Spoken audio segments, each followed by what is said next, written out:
जैसे 1000 घड़े रखे हों और उसमें 1000 सूर्य का प्रतिबिंब पड़ रहा हो, तो सूर्य 1000 हो गए क्या?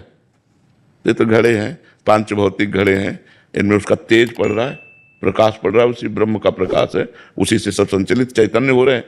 तो ब्रह्म करोड़ों अरबों थोड़ी हो गया, ब्रह्म तो एक ही है।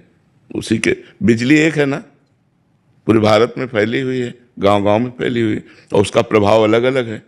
हीटर में गर्म है, फ्रिज में ठंडा है, पंखे में वायु देती है, हाइड्रोजन में लाइट देती है, मशीनों का काम चल रहा है। तो बिजली कितने कार्य हैं, बिजली के कार्य देखो तो कितने हैं।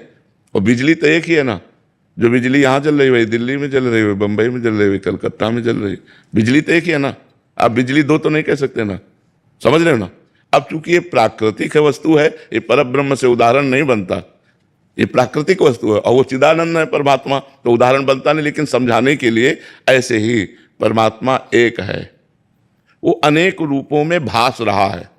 भासना माने है नहीं, पर दिखाई दे रहा है। जैसे एक कांच का मंदिर हो और अलग अलग कांच हो, कांच का अलग अलग प्रभाव नहीं होता, कोई सेम टू सेम चेहरा दिखाई देगा, और किसी में भयावना दिखाई देगा, किसी में लुभावना दिखाई देगा, किसी में टेढ़ा दिखाई देगा। लेकिन एक आप खड़े हो तो आपके कितने रूप हो जाएंगे। अगर शीशे के मंदिर में हो तो स्व प्रतिबिंब विभ्रमा, जैसे अपने प्रतिबिंब से कोई खेलता है, तो ऐसे ही भगवान चराचर जगत में एक है, अनेक रूपों में खेल रहे हैं। अब जब तक भजन नहीं करोगे तब तक ये बात समझ में थोड़ी आएगी।